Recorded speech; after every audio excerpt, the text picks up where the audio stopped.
In today's video, I'm going to teach you how to use the Zendesk ticket system. Understanding how to navigate and utilize the features within Zendesk effectively can streamline your workflow and significantly enhance your customer support process. So let's get started. First, let's take a look at how you can view tickets.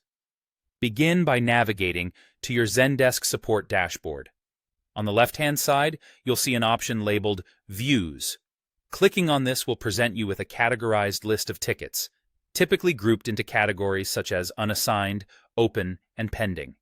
By clicking on any one of these tickets, you'll open it up to view its details and status. Once you have a ticket open, you'll likely want to respond to it. You can do this by typing your message in the public reply box. After you've crafted your response, it's time to decide how you want to submit it. If you click Submit as Open, it means you're communicating back to the customer while keeping the ticket in an active state.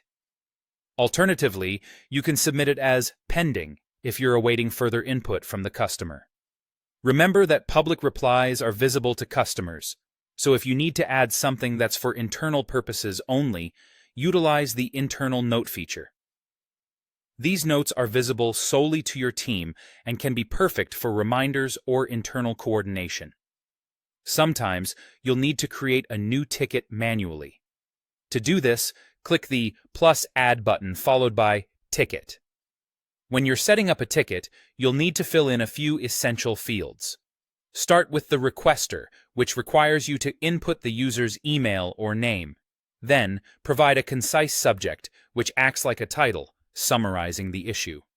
In the description box, you'll expand upon this with a full message detailing the problem. Once everything is filled out, click Submit to create your ticket. If there's a need to assign or change the status of a ticket, you'll go to the ticket's sidebar. From here, you can set the assignee, selecting either yourself or a teammate as the responsible agent. Additionally, assign a priority level which could range from low to urgent based on the seriousness of the issue. You also need to update the status of the ticket accordingly. Options include New, Open, Pending, On Hold, Solved, and Closed, each indicating a specific stage in the support process. Zendesk also offers a handy feature called Macros, which, when applied, can save time by automatically inserting pre-written responses into your replies. This feature is especially useful for frequently asked questions or standard responses, such as a "Thank you for contacting us" note. Lastly, to efficiently locate specific tickets, utilize the search bar located at the top. Here, you can search by ticket number, email, subject, or even keywords to quickly find what you're looking for. And there you have it, a comprehensive guide to getting started with Zendesk's ticket system.